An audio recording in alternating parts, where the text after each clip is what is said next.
দর্শক, বিএনপির মহাসচিব মির্জা ফখরুল ইসলাম আলমগীর তিনি বলছেন যে লন্ডনে যেহেতু তারেক রহমান এবং প্রধান উপদেষ্টা ডক্টর মোহাম্মদ ইউনূসের সাথে বৈঠক হবে, সেখানে একটা নতুন দিগন্তের শুরু হবে, রাজনৈতিকে একটা টার্নিং পয়েন্ট হিসেবে তিনি ব্যাখ্যা করেছেন। গতকালকে একটা সংবাদ সম্মেলনে তিনি অনেক বিষয়ে জবাব দিয়েছেন প্রশ্নের।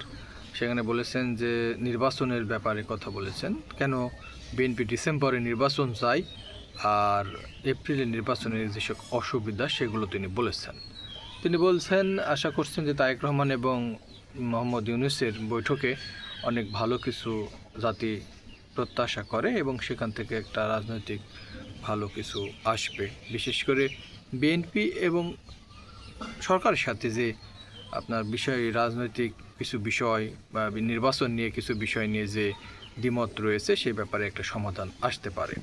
এখন আমার কথা হচ্ছে যে বিএনপি ডিসেম্বরের যে ব্যাপারটা বলছেন, যে সাধারণত বাংলাদেশের দু একটা নির্বাচন ছাড়া অধিকাংশ নির্বাচনই জানুয়ারি এবং ডিসেম্বরে হয়েছে। এই সময় পরিবেশ ভালো থাকে, নির্বাচনী প্রচারও ভালো থাকে। আর মির্জা ফখরুল বলছেন যে এপ্রিলে গরমের সময় প্রচণ্ড উত্তাপ থাকবে, তাছাড়া ভোটের আগে যে নির্বাচনের আগে প্রচারণার দরকার, তখন রমজান মাস, ঈদ, অনেক ব্যাপার থাকবে, এগুলোকে তেনারা উল্লেখ করেছেন মির্জা ফখরুল। সব মিলে আসলে ভোটের যে সিস্টেমটা, গরমের সময় লোকজন আসবে কি না সে ব্যাপারেও সন্দেহ প্রকাশ করছেন অনেকেই। গরম রৌদ্রে ভোট হওয়া এই এক ব্যাপার। তো দেখা যাক তারেক রহমান এবং ইউনূসের বৈঠকে কি সিদ্ধান্ত হয়, কোনো পজিটিভ দিক আলোচনা আসে কি না।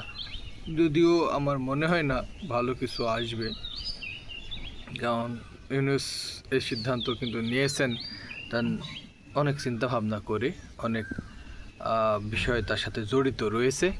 এখন দেখা যাক নতুন কোনো সিদ্ধান্ত আসে কিনা, ততক্ষণ পর্যন্ত আমরা অপেক্ষা করি।